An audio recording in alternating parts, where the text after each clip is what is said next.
What's in a name? What's in a title? Sometimes we rush to say, oh, it's got to be this or it's got to be that. And I think Travis Hunter this week letting it out, I don't want to just play one position. And it seems like the favorite now is he's going to be drafted. I saw our guys on Out of the Land. They're already going to buy the jersey for whoever the Browns pick it to. I think go ahead and put Travis Hunter on the back of that jersey. But the question will remain, what are the Browns going to do with him? You can get this awesome football player in. You can get this great piece to your team, but what are you going to do with it? I'm trying to think of so many examples. Like, if you gave me some of the best food in the world, the best steak cut you could ever get, Ryan, I'm probably going to screw it up because I don't know what I'm doing. I could work my way around a grill, but it wouldn't be as good if it was somebody else who knew what they were doing. You could get the piece in here. You could get that fancy dancy car, but if you don't have your driver's license and you don't know how to drive it, what are you going to do with it? And that is something the Browns are going to face when they get Travis Hunter in here. We'll discuss that on the show tonight, depending on when you're watching it. Of course, we got to talk. The Tyler Shuck is on, Ryan. No, I told you. You didn't. First of all, I don't know what you're talking about because the draft isn't happened yet. Oh, just wait, buddy boy. All right. Just wait. All right. Because the breadcrumbs are being dropped for one Tyler Shuck, Albert Breer, and Tom Pelissaro this morning. So we'll talk about that coming up as well. Cavs playoffs, baby. Let's go. Now, we do the show on Thursday. Friday, we'll figure out who we're facing. But it's just so great that playoff basketball will be back in town Sunday, 7 o'clock. We'll sprinkle in some guards. I do want to talk some Blue Jackets as well. And we'll get to the grid. We got it all for you right here on Big Play. Welcome to the show, everybody. I am Matt Fontana. He is Ryan Tyler. So happy to have you along right here, part of the Big Play Sports Network, Rock Entertainment Sports Network as well, presented by our great friends at Fairway Ford, Pure AV, and some delicious garage beer. We'll be cracking some of those a week from now. Well, if you're watching on Friday, it'll be the second round of the draft. But still, we are just a week away from the draft. So excited for that. And we've got you covered all the way up to it, including a quick little announcement. We're going to do a special show from Pure AV on Thursday night. They're having a draft party. Ryan's going to be there. I'm going to be there. Like, I think Josh is going to be there. I don't know, Hanford. Like, we're going to have a big play contingent out there at Pure AV on Thursday. I'm excited to see their showroom, to be honest with you. But we're going to do a little show Thursday night, getting ready to go for the draft. Really excited for that. What are the Browns going to do? They're going to take Travis Hunter. I think that's all what we know for what they're going to do right now. And, you know, before we get into Hunter, I got into this with somebody on Twitter, which is usually what Twitter is good for. And I talked about how it wasn't great. It was the clip from our show last week about, of course, we get a top pick in a draft that doesn't seem to have the talent of years past, right? And this person shot back, and they were not wrong. And they go, Matt, you're wrong here. Look at all this talent that you're going to get later in the draft. And I go, that's fine. That's fine. And I'm as much of a draft head as anybody that you can find. And listen, I get into the weeds, and I like finding these guys and doing the mock draft simulator. But my point on the show, and it still remains, you got a top pick in a draft without a quarterback worth taking, and you need a quarterback. That's not good. And the Browns will take Travis Hunter, and I think he's going to be a fine player. And I'm excited for them to get a running back, and I'm excited for them to find a tight end and all that. But it still remains that you're in a draft that you, at this point, don't see a quarterback worth taking it to, which is probably the place you need to find franchise quarterbacks. Yeah, give me Dak Prescott and you find me Jalen Hurts. And I sit there and I poke so many holes into that. About those later round quarterbacks, it is so much about where you go, right? And I'm not trying to knock Jalen Hurts. Would he be that good if he didn't play for the Eagles? I don't know, right? They're trying to get Dak Prescott out of Dallas. Like, your best bet and what the NFL is set up for is that you got to take a quarterback high in the draft and hope that they turn out. But that is still just a 50% hit rate for finding a guy to take you to the playoffs. It's not the year. Here we are. And if your consolation prize is Travis Hunter, that's a pretty damn good consolation prize. Now, this week, he lets it be known, I want to play both sides. What did he say? He goes, if I couldn't play wide receiver and corner, I don't think I'd want to play football. And I think that is a little message out to the Cleveland Browns. He cannot do both. Like, I'm sitting here and I'm telling you this full-time, it's not going to work. We have seen amazing athletes come into the NFL that played each side of the football. You eventually have to lean into one. And I get that Travis Hunter might be the anomaly to that. He might just be so electrifying that you play him at corner and wide receiver. And he's playing a lot of snaps on both. Ryan, I'm going to start this process by saying I don't think that can happen. If we eventually get there, sure. Here's what I don't want. This is still a young man coming to the highest level of football. I need him to be focused on one or the other. I need him spending extra time on technique, either at corner or at wide receiver, watching a lot of film at corner or wide receiver. Personally, I think corner is harder to play. Wide receiver, yeah, there's route running things and hands, but if you're just, if you're that good with the ball in your hand, they'll find you. Corner are all these little tiny intricacies about how you play it and technique, and when the receiver gets the book on you, I think corner is much harder to play. But the thing is, that might be his better position.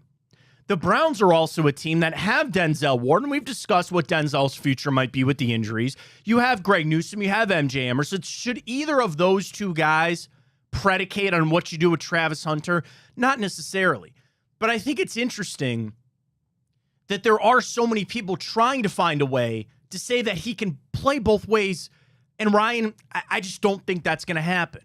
And if you really want to do this and sit there and say, we have to take advantage of this, part of the reason that we're going to draft him is because he can do both, then your answer is only to have him be a full-time cornerback that plays a little bit on offense. Here's the question I want to ask you, though, and here's what I want to get to on the show today. Would you be mad if they just came out and flat out said, nope, he's only playing one? Now, that would obviously bother Travis Hunter. But as you, the fans out there, would it bother you? And I'm not saying that they need to make that judgment right now. But let's say they get him into the offseason program. They get him into training camp. I think they'd be better off saying, we're going to start at one of these two positions, and maybe we'll sprinkle in the other one in the future. Because for me, put him at wide receiver. I've had good defenses. I have good corners.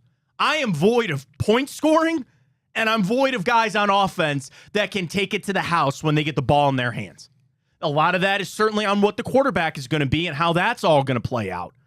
But if I'm sitting here today and I said I have to make a decision on Travis Hunter, I'm going wide receiver. And here's what I'd sell to Travis Hunter. Bro, there's more money to be made on that side of the football with the receivers. I know corners are well paid. Receivers everywhere are getting fat contracts. And this is what we need you to do on the team.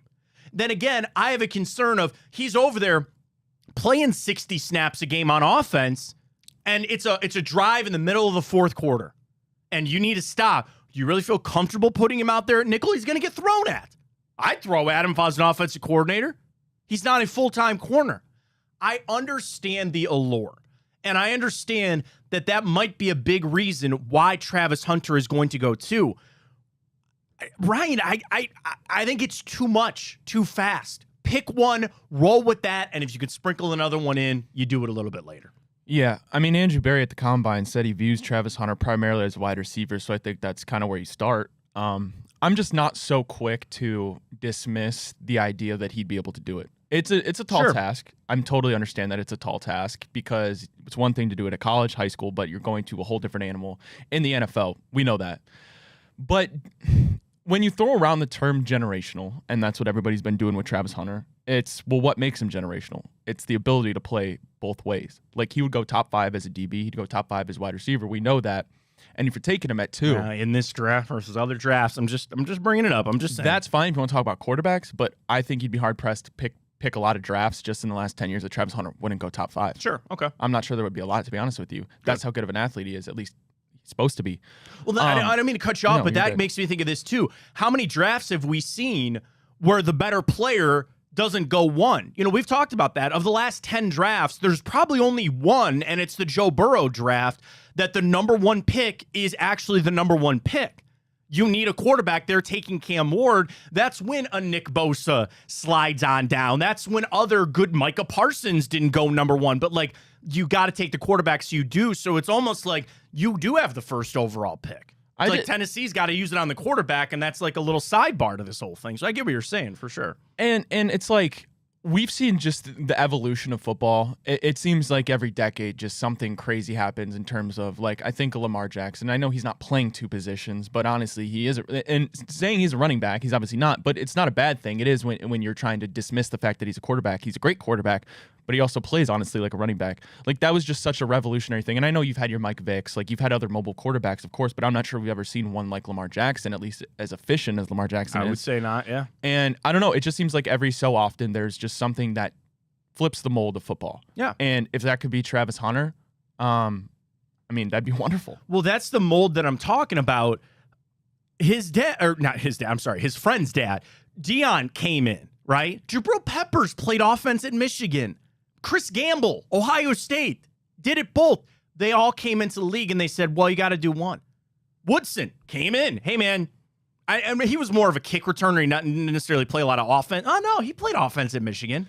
He did. But it's like, that's the mold you're breaking. And I get worried about a tweener, right? What's the harm in trying his first year? Because you could stunt growth on what you actually want him to do. And I'm not, this is not necessarily a shot at Travis Hunter. From everything I've heard, he's an exceptional young man, right? And you're right. Maybe he can shoulder that load. Maybe he can take it on. Ryan, it's hard enough for rookies to come in and play one position, let alone two. And if you want to say, well, he's going to be a part-time corner, bro, this is a little bit different than him locking down guys at Nebraska. You know, it's a little different than locking down he's going to have to face Jamar Chase. And I know you're going to say, well, you got Denzel Ward. You put Denzel Ward on. All right, go guard T. Higgins. That's hard enough to do for guys that have been in the league only playing corner. That's my only fear. And the thing is, and I'm not going to lie, I'm fanning scared on this whole thing, because what I don't want is to overload him, and then that hurts his growth at either one of those positions. The only thing that you come back to is this is what he wants. And when you draft guys this high in the draft, you're drafting them because you want them to be a corner piece of your franchise and be a Myles Garrett, a Denzel Ward, a David Njoku, a Joel Bitonio here for 7 years and a high-level performer. It's like a marriage. It's like coming together and saying, we are in this together as a partnership. We don't want to tick you off straight out the door either. So I'm fine with them sitting down and leaving that door open. But eventually, I think the Browns might have to be the bigger ones and say, dude, we got to break some bad news to you. We're going to pick one of these two to at least start. And I think, again, if you really, really want him to do both, the only answer is to be a full-time corner, and that's not what I want. I'd rather have him on offense. I would much rather have him on offense, too. So then here's our answer. You come in and you say, hey, we're going to let you run a little corner here, because we do want you to get some experience and you can get through some preseason games and some practice. This season, you are nothing but a full-time wide receiver. And then next year, we'll talk about corner. And we'll see kind of where we're at. Because, again, you're going to shake some things out there. MJ Emerson's going to need a contract. Greg Newsome might not be here. You don't know the future of Denzel Ward. Maybe you cross that bridge later. And you can kind of cash that token in on one of the reasons that you took Travis Hunter. All right, quarterbacks is still going to be a big part of it. I'm feeling the Tyler Shuck thing, man. I am. Albert Breer had a point on it. And then I got something from Tom Pelissaro talking about Tyler Shuck, maybe for the Browns at 33. If he's even there. We'll talk about that coming up. You know where I know something is? Fairway Ford. 500 vehicles on that lot right now for Fairway Ford. Every month is truck month, up to $8,000 off the APRs you're looking for. And right now, employee pricing. I know the tariffs are a big thing going on right now, but if you go to Fairway Ford, fairwayfordohio.com is their website. F-Series trucks, some of them up to $15,000 off. Employee pricing for everybody. You pay less than what they pay at Fairway Ford. And I'll tell you, this is a great combination of two things. Number one, a lot of Ford is doing this, with the employee pricing. But then you're also going to a place that was already giving you deals, that's already willing to make a deal with you to get the vehicle that you're looking for. It's a combination of two perfect things for you. You're getting a great vehicle with great service, great sales staff, APRs that you're looking for. It's that simple at Fairway Ford, and they make it so easy for you. This does not have to be a long, drawn-out process. I mean, Brian from Fairway Ford told me a story. He goes, Matt, we had somebody come in. Now, they did their work online, and they knew the truck they were coming to get. They drove from out of state to come pick this truck up. They were in and off the lot within 30 minutes. Showed up, here it is, quick test drive. Thank you so much. It doesn't need to be an 8-hour process. Dude, car I bought one time, I was there for 6 hours. 6 hours trying to buy a vehicle. Fairway Ford's the place to go. Excellent deals, excellent vehicles. And again, the pre-owned lot, your dream car might be there already. You don't even need to order it. It might be there waiting for you. Go check them out. FairwayFordOhio.com. You got that boat, you got that camper you got to be towing around this summer. You need that new vehicle. You have somebody driving in the family. A friend of ours, our babysitter. She's now turned 16. She's driving a car. She got her dad's old car. So you know what that means for dad? Time for a new ride. Get over to Fairway Ford. Tell them we sent you, and we appreciate them very much right here on Big Play. All right, we got to talk to the quarterbacks. We'll do it next. Fontana Show right here on Big Play. The Big Play Sports Network is brought to you by Fairway Ford, the largest inventory of new Ford trucks, the lowest pricing, and same hometown level of service. You ever get pulled towards something, just like a gravitational pull? You just feel it? I'm feeling it with Tyler Shuck for the Cleveland Browns. Welcome back, Fontana Show, right here, part of Big Play and the Rock Entertainment Sports Network, presented by Fairway Ford Garage Beer and our great friends at Pure AV. We're going to be over there for the draft show on Thursday, coming up with Pure AV. But I'm thinking about you out there. Listen, it's a little cold still, but eventually we're going to have beautiful 80-degree weather. What's your outdoor setup look like? I had this vision, in our backyard, and we'll do the inflatable pool with the kids, and to sit out on the patio and have a TV out there to watch some baseball, watch some playoff basketball. It starts to turn to the evening and the big game is on, the big fight is on. What's your outdoor setup look like? They can do it all for you at Pure AV. And listen, any of us can go buy a TV. Is it hung properly on the wall? You ever see that video online? Somebody screwed into the the water pipes in the wall. Oh, and it's just spraying at them. Go with the pros at Pure AV. It's not just the equipment, it's the installation, and it's also getting it set up properly. You could buy this fancy dancy TV. Are you even set up for 4K? Is your surround sound even sound the way that it's supposed to? They can do it all for you. The Dolby Atmos, the 4K, the 8K. And again, it's indoor and outdoor. So we'll be there before you know it. And you've always dreamed of that setup. Mother's Day, Father's Day, Pure AV. You could do that simple. Just do like a little certificate.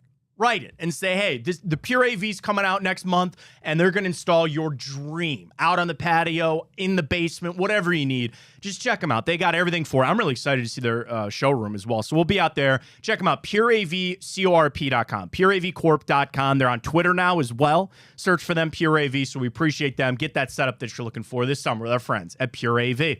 So Tyler Shuck, and I brought him up, and people got really upset that I'm all in on not all in, but I like a 25-year-old, 7-year in college injured quarterback, right? Let me set the stage for you, Tyler Shuck. He has played 7 years. He's had 3 injuries. He broke his collarbone, he had a shoulder injury, and then he broke his leg, all right? He was Justin Herbert's back. Think about that. He was at college at the same time Justin Herbert was at Oregon. He finds his way to Louisville, and he puts up solid numbers this past year. Here are really 3 things that stand out to Tyler Shuck for me. Number 1, he does not turn the football over. He had one of the lowest turnover-worthy rate plays percentage last year. Number 2, he is big. He is 6'5", 230 pounds. He's got a rocket of an arm. And number 3, he doesn't take a lot of sacks. What else do I need in a quarterback? What else would I be looking for in a quarterback? He's not mobile. Okay, fine. Kevin Stefanski's had some pretty good success with immobile quarterbacks around here. And I get that the Joe Flacco signing was one of convenience. We didn't really get a chance to talk about that on our show. I'm shocked he's back. I didn't think he was going to be. But at the end of the day, they didn't feel like they could take 1 at 2, and you just go with comfortability. Tyler Shuck is a chip off the block of Joe Flacco. And if you think that you can have success with Joe Flacco, why not take a flyer on Tyler Shuck? And I'm not saying that you should take him at 2. Let's not get crazy here. But at 33, if your knocks are, he's gotten hurt, I could fight you and say it was broken bones. It's different than ligament damage. And if you say the age thing, That is against Andrew Berry's guardrails, his parameters. I'm going to cut straight to it. What have those guardrails and parameters gotten you? He's got all these things. Don't draft a guy at this age or don't do that. What has that gotten you? With a GM who seems to be on the hot seat, maybe we need to start removing some of these rules or some of these guardrails to maybe go get a guy like Tyler Shuck that might be able to start sooner than some of these other guys. And if that clock is ticking on Andrew Berry and they need to get somebody out there after Flacco or Pickett to try to show something, go take a guy like Tyler Shuck who might be able to start day one. Is it going to be pretty? Probably not. But of the group of again, I want Cam Ward, it ain't going to happen. Of your Jackson Darts, of your Will Howard, who's going to prove everybody wrong and all that, I'm going to go with this guy who's got the height, the arm, doesn't turn the football over, and knows how to work a pocket. And if it goes bad, it goes bad. Use 33 on him, that's fine. The thing is, he might not be there at 33. Tom Pelissero, 5 potential draft surprises in the first round. He writes, Tyler Shuck could be one. Ryan's shaking his head. I will get to you in a second. Shuck, older, the injury volume, but coaches like his size, accuracy, and processing ability. Here it is from Pelissero. He might be the readiest of the whole quarterback group to play in the NFL right now. Does he have a chance to be a bona fide long-term starter in the pros? All it takes is one team to believe that, to go up and snag him in the first round. I go quickly over to Albert Breer, who did his mailbag. And somebody asked him a question about where do you think you could see Tyler Shuck going? And I'm going to admit, this is just Breer on his own. And he said, I'd like to see him go to the Cleveland Browns.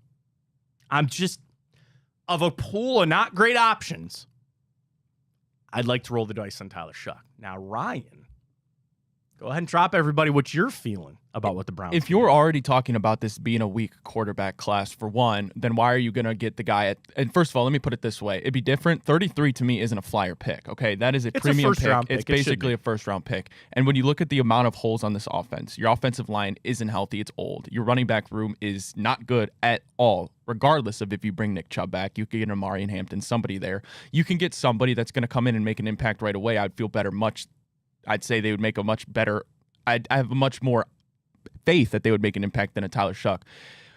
Why not at that point, if you're going to be sitting at 33, and if Shador's higher on your draft board than Tyler Shuck is, which I assume for the Browns that's probably the reality. Probably fair. And I know you're not a fan of going back up and trading to get Shador Sanders. I suppose I'd have to look up what you'd have to give up. Depends where he goes. But at that point, why am I going to then take a quarterback at 33 who I view as, which you say is already a weak quarterback class, who would maybe be the 4th best quarterback? Well, and I think I would agree with you. That's passing on Travion Henderson. That's passing on. I don't think Josh Connerly is going to be there, the offensive lineman for Oregon. But you're passing on some name guys, potentially there at 33, to take a guy like Tyler Shuck. The thing is, you're right. I shouldn't view it as this bonus pick, right? But I know the Browns are going to draft a quarterback at some time. And I know that they're going to need to try to take a flyer on a guy. So why wait until the 3rd or 4th round to take Will Howard? Take your guy at 33 that just has this upside more than any of the other guys. All of this is a roll of the dice. All this is a crapshoot. But I just see some similarities that actually I think it might work. But does he have upside? What's the Yes. what's the upside? The size, the strength, the arm accuracy. He knows how to work a pocket, and he could start tomorrow if he needed to. Again, I'm not saying to be good, but he would be ready to step in. And in a mold, because the other thing that I think is getting lost, not just by us, but by everybody, what does Kevin Stefanski need? You know, as we sit here and talk about Andrew Berry's future and worried about that, we all feel better that Kevin Stefanski is going to be here for the foreseeable future. What is the prototypical quarterback for him? Number one, he hates turnovers. There's nothing Kevin Stefanski hates more in the NFL than turnovers. You got a guy who doesn't turn the football over. He had 3 interceptions all of last year. That's it. He's got the accuracy, and you have seen Kevin Stefanski scheme up an offense well with Joe Flacco. No, he did it and won a game with Dorian Thompson-Robinson and oh God, was it P.J. Walker? Yeah, something like, he's done it with other guys. I think that's just how good Stefanski is, that he tried to fix an offense up for Watson and some of these other guys. I think his bread and butter is where he came from with an offense like Kirk Cousins, like he had in Minnesota. All these things keep pointing back to Tyler Shuck for me. It just do. A bad option. I'm not saying it's a good option. I'm just saying I feel like this is the best of some bad options. But everything you're describing about Tyler Shuck, outside of the size, obviously he's bigger than Shedeur Sanders, is Shedeur Sanders. And then I would argue that I think Shedeur Sanders has a much higher ceiling than Tyler Shuck. And he can move. Sanders can move too. And the thing about not taking sacks, I mean, you have to factor in the O-line of Colorado. Yeah, they're bad. Really bad. Yeah. And at that point, then if you're higher on Shedeur Sanders and it's the quarterback, we're talking about the most important position, why would you not trade up to go get him? Because you're giving up one position, talking about if you just take Shuck at 33, if he's even there. If you just take him, you're giving up one, you'd have to give up 2-3 other picks. You have to give up other guys to go up and then get Shedeur Sanders. And listen, I'll tell you this. No matter what the Browns do, as long as they take a quarterback, I'm going to be happy. You have no choice but to believe and trust in Andrew Berry to make that evaluation. Just take one. Imagine how electric this city would be if you got Travis and Shedeur. Exciting. I'm not saying it wouldn't be exciting. It'd be great. But you're talking about a return on ROI, talking about cost analysis and all that, what you got to give up to get what you get. And that's why Tyler Shuck might be there at 33, because he's got warts. There's problem. There's a reason he's not going number one. I understand that. But for me, for the things that are the issue, final thing on Shuck. If he was 21 years old and didn't have an injury history, he'd be in the conversation for going number one. And if my aunt had, she'd be my uncle. Fair enough. Candies and nuts, and here we are. All right, Cavs playoffs this weekend. Who are we going to face? And the 5 things that might trend, the 5 trends, I should say, that could decide the NBA playoffs. I got a Celtics one. I got a Cavs one. I'll tell you what it is next. Stay with us. Fontana Show, presented by Pure AV, Fairway Fort, and Garage Beer on the Rock. Back after this. The Big Play Sports Network is brought to you by Pure AV, luxury home automation. Experience your dream smart home. Does it feel different for you with the Cavs? You feel a little bit different about this playoff run? Because I was about to say it's so exciting to have playoff basketball back. We've been in the playoffs for the past couple of years. This one feels different as we get ready to go as the number 1 seed. We do this show on Thursday, so it'll remain to be seen on Friday. Who we face, trends that could decide the entire NBA Finals. Welcome back, Fontana Show, right here on Big Play and The Rock. He's Ryan Tyler. I am Matt Fontana, presented by Pure AV, Fairway Ford, and Garage Beer. So this is from Liam McCone at SI. 5 trends that could decide the 2025 playoffs. I'm going to save the Celtics and the Cavs ones for last, just quickly to run through the other ones. Jimmy Butler point distribution. Got to remind myself he's on the Warriors, which is just crazy. Are you worried about the Warriors? Well, I would only get them if we meet in the finals. But let's say, do you think the Warriors are going to go far? They could, but am I worried if they play the Cavs? No, they have no size. I don't think so. Next up, the Thunder's 3-point defense on open shots. They won 68 games and an MVP candidate.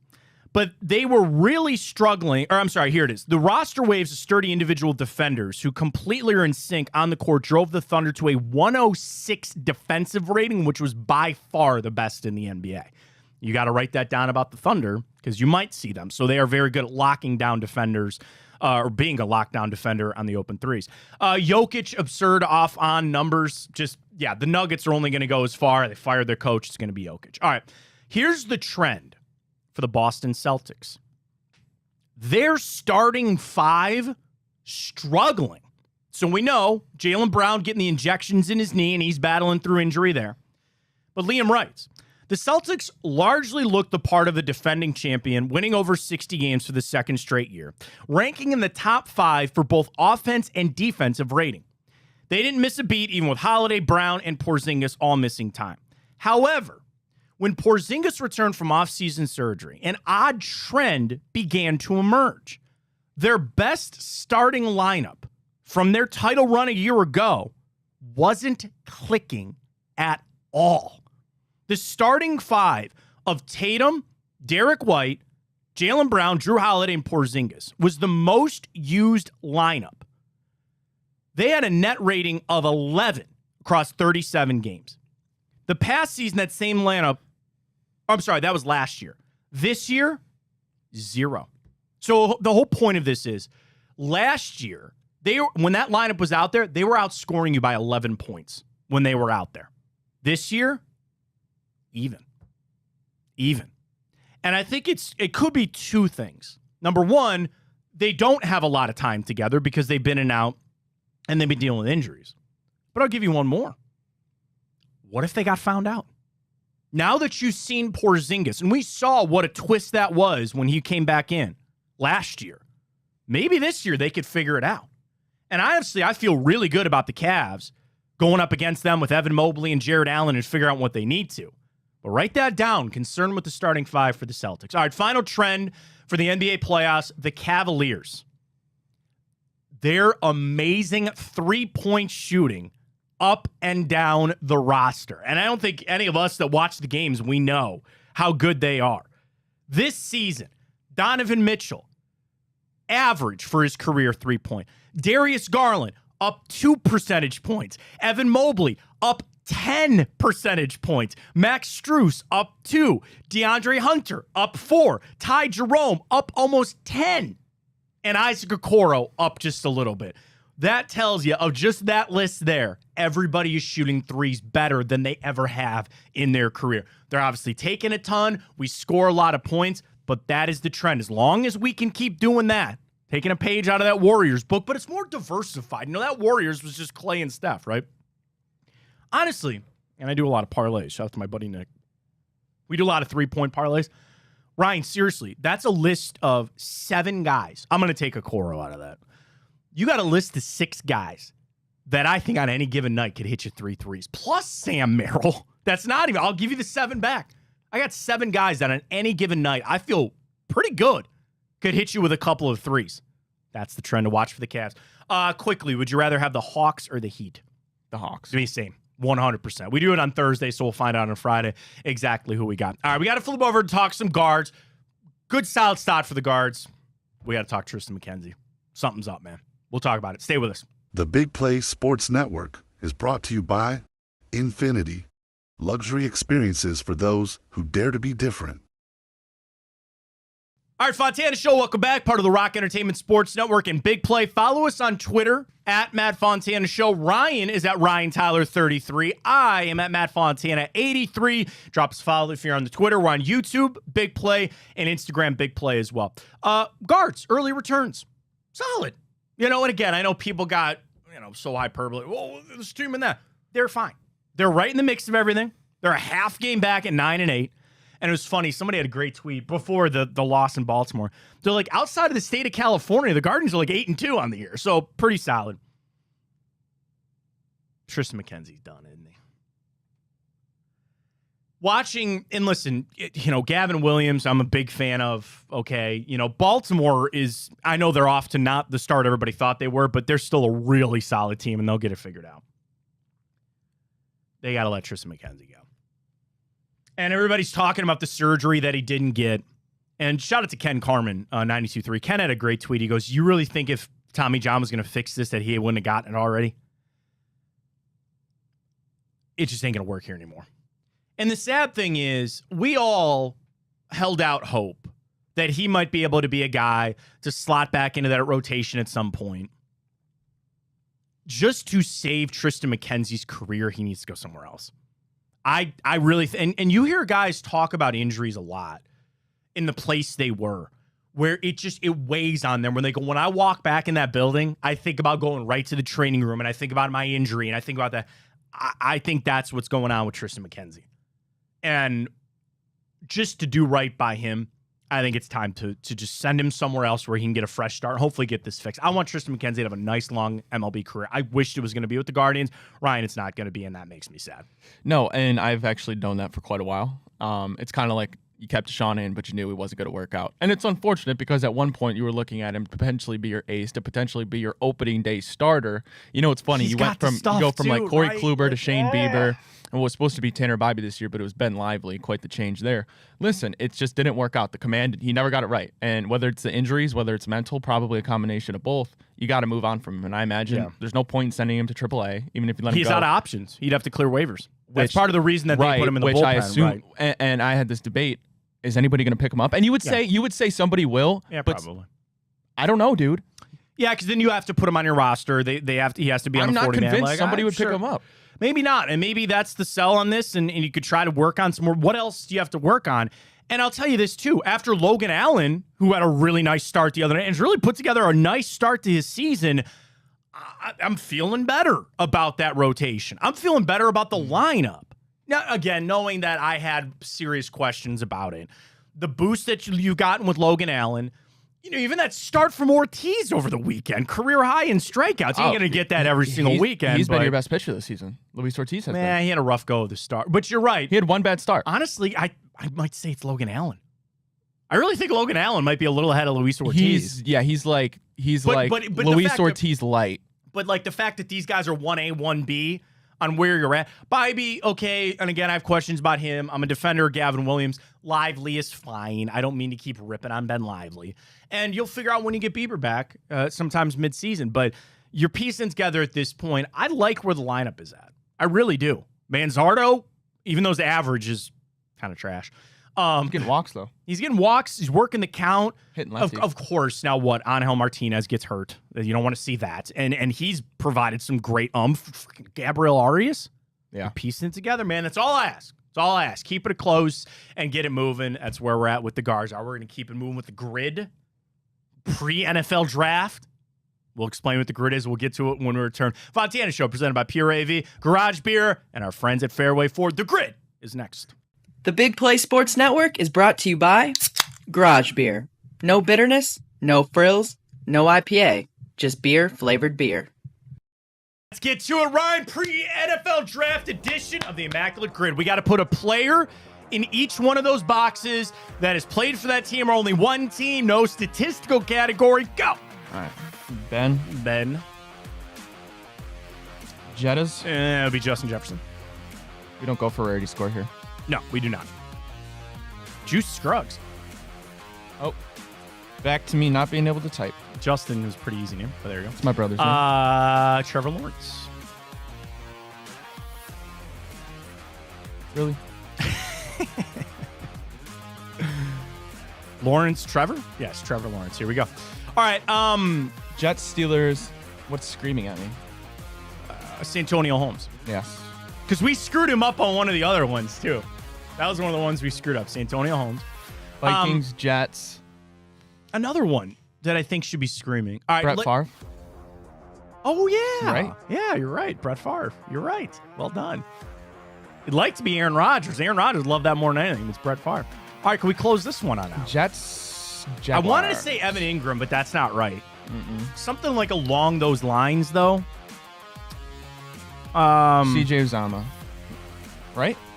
Did he play in? Maybe. No. I don't know if he played in Jackson. I think I'm mixing up him and... But Tyler Eifert didn't play for the Tyler Jets. Eifert never played for the Jets, no. All right, let's flip it over.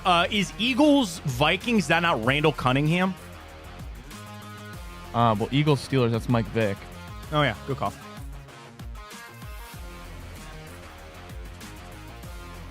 Right? Is that not Randall Cunningham?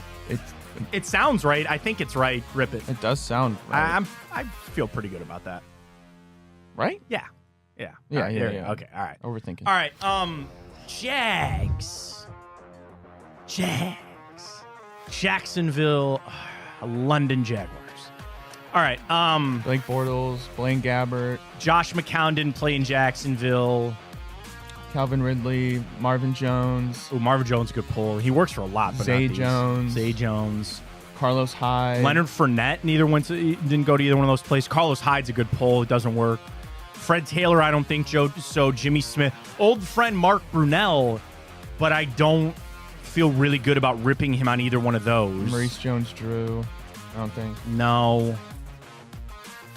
he didn't go to Philly, did he? Him and Darren Sproles, I get confused. No. Paul Kruger. Good pull. No, I don't think so. Paul Posluszny. I don't think so. I remember him in, I always want to say Buffalo, but I don't think so.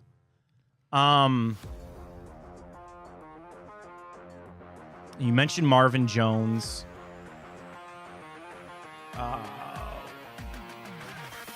I got a deep cut. Jason Babin.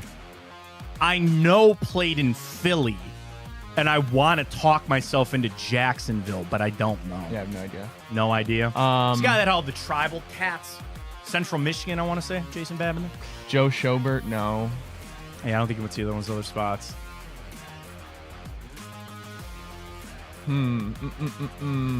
Tashawn Gibson played in Jacksonville, but I don't think he played at either one of those other spots. It's obviously not Jalen Ramsey, not C.J. Gardner-Johnson. Oof. We're not missing any quarterbacks, are we? So I'm trying to think of quarterbacks. Like McCown works for the Jets, but I don't think he ever played in Jacksonville.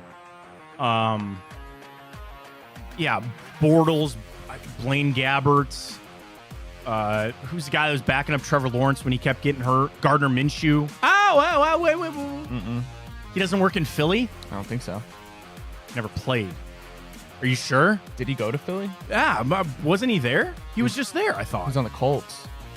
He was on the Colts, but didn't he? And then the Raiders. Am I making that up? Maybe not. I don't remember him on the Eagles. I want to.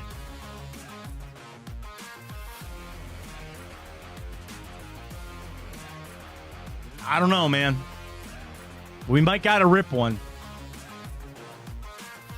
Rip Gardner Minshew, Eagles, Jags. Do you think he played a game? Maybe he did. I don't know. It's my best bet. We're running out of time. All right. Oh, wow. All right. I really don't remember that. Oh, man. This is going to be kickers. Greg Zuerlein. I don't think he went to Jacksonville. Fat Randy. Fat Randy, no. Oh, Greg Joseph. I don't remember him with the Jags. Austin Seibert. Zane Gonzalez. Again, a lot of bad options. A lot of bad options here.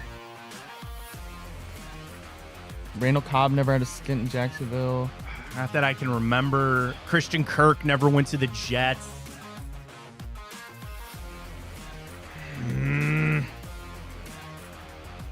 I don't even think I can muster a good guess, to be honest with you. We have to rip one. Yeah, just go for a kicker. Try Greg Zuerlein. Wait, no, not Cade York. Greg Zuerlein, you think? No. I know, I don't like it either, but we just got to go with can you think of a better kicker? I'd rather do Zane Gonzalez. All right, go Zane. That's fine. I don't think. Because he kicked in Jacksonville, right? Yeah. All right, go for it. I like it. Damn. That's what it is. Mark Brunell, man. I said it. I didn't know if he played for the Jets. I'm sorry. That's my When fault. in doubt, Mark Brunell. Yeah, Nick Foles. Forgot about it. All right, a few things to wrap up. We'll talk some Jackets. We'll do it next right here. Stay with us.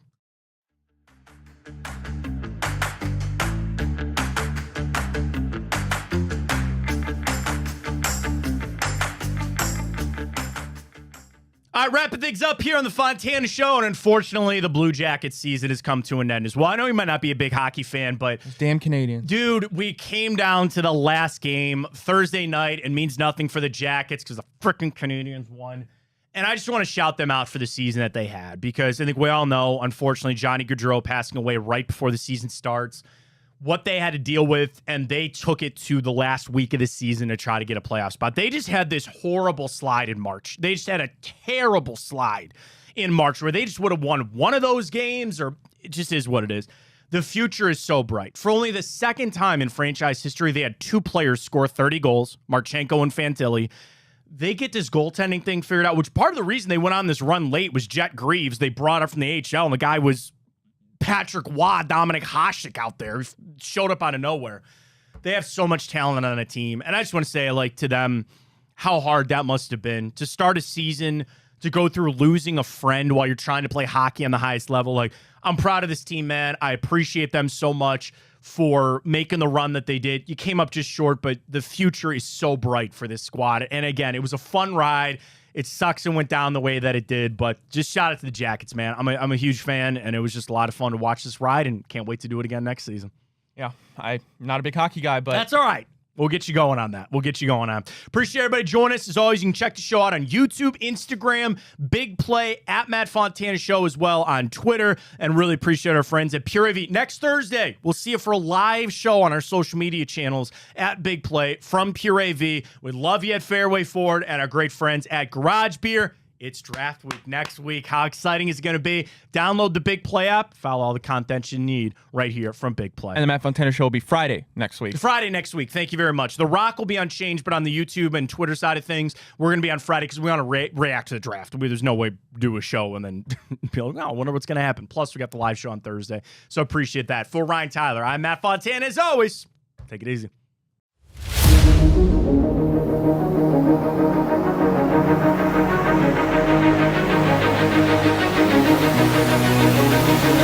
We'll be right back.